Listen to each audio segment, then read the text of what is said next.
I have a confession to make. And first and foremost, I want to apologize to readers and book nerds everywhere for this terrible disgrace. I am so ashamed, and I really just hope we can move past this. I only read 8 books in 2021.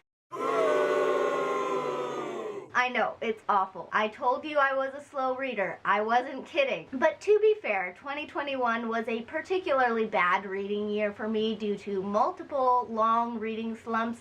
It's not usually that bad. But anyway, these are the 8 books that I read in 2021. First up, we have City of Lost Souls by Cassandra Clare. I was in the process of reading the Mortal Instruments and Infernal Devices series leading into the new year. The order I read them in, if I remember correctly, was City of Bones, Clockwork Angel, City of Ashes, Clockwork Prince, City of Glass, and that must have been the point where I kind of gave up on the whole alternating between the 2 series thing because I was getting really invested in the Mortal Instruments series. So then it must have been City of Fallen Angels, and then this one, City of Lost Souls, which was my first read of 2021. And then I continued to my second book of 2021, which was City of Heavenly Fire by Cassandra Clare. This is the finale to the Mortal Instruments series. Honestly, the first couple books of this list are not super fresh in my memory because I read them like a year ago. But I do remember that I really enjoyed this series, particularly the characters. Honestly, the characters were probably the best part. They just made the whole series for me. So then I finally continued on with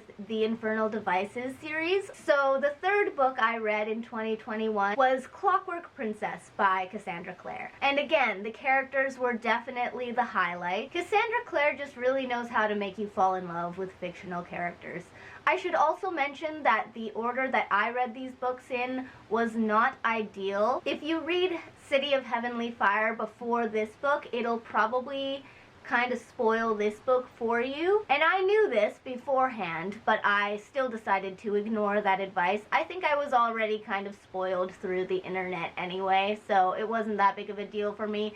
But if you are thinking of reading these 2 series, I would not recommend reading them in the order that I read them in. You should probably read this one before Heavenly Fire. The 4th book I read in 2021 was Milk and Honey by Rupi Kaur.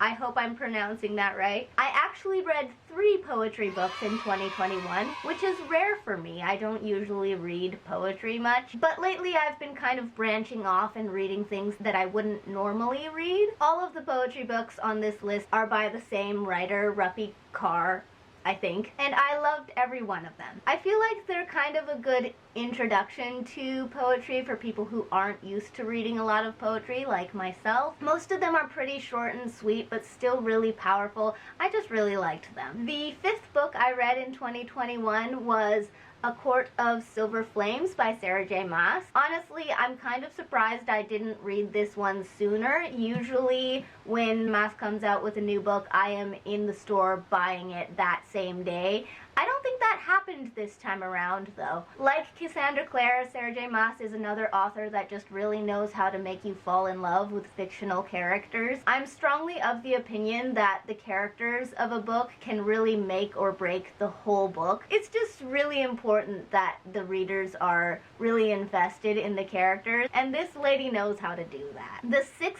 book I read in 2021 was The Voyage of Freydis by Tamara Goranson.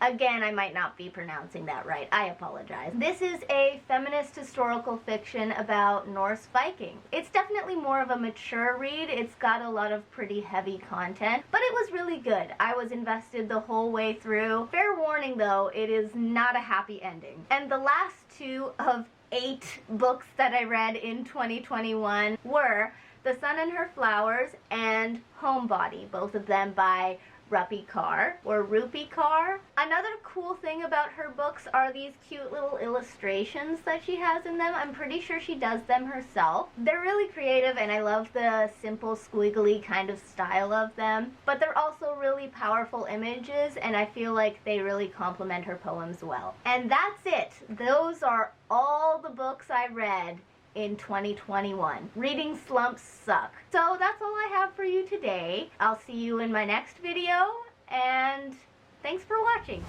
Bye.